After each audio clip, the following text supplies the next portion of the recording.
से देवरवा दर्द होता ढोली में। चटले बजब से देवरवा दर्द होता ढोली में।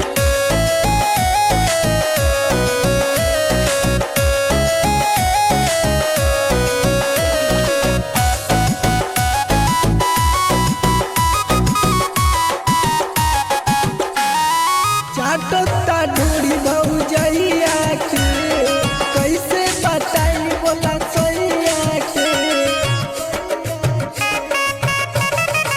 आदत पड़ल बलड़ी कैया के धनवा जुठारे अपना भैया के।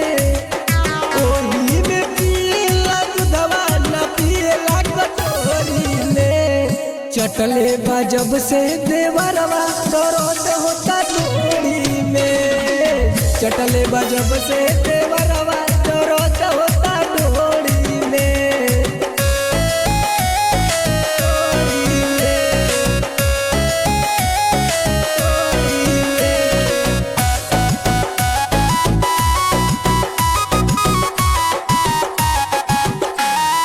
हाले में लाले बाटले हो रतिया कमरम कुछ कैले हो।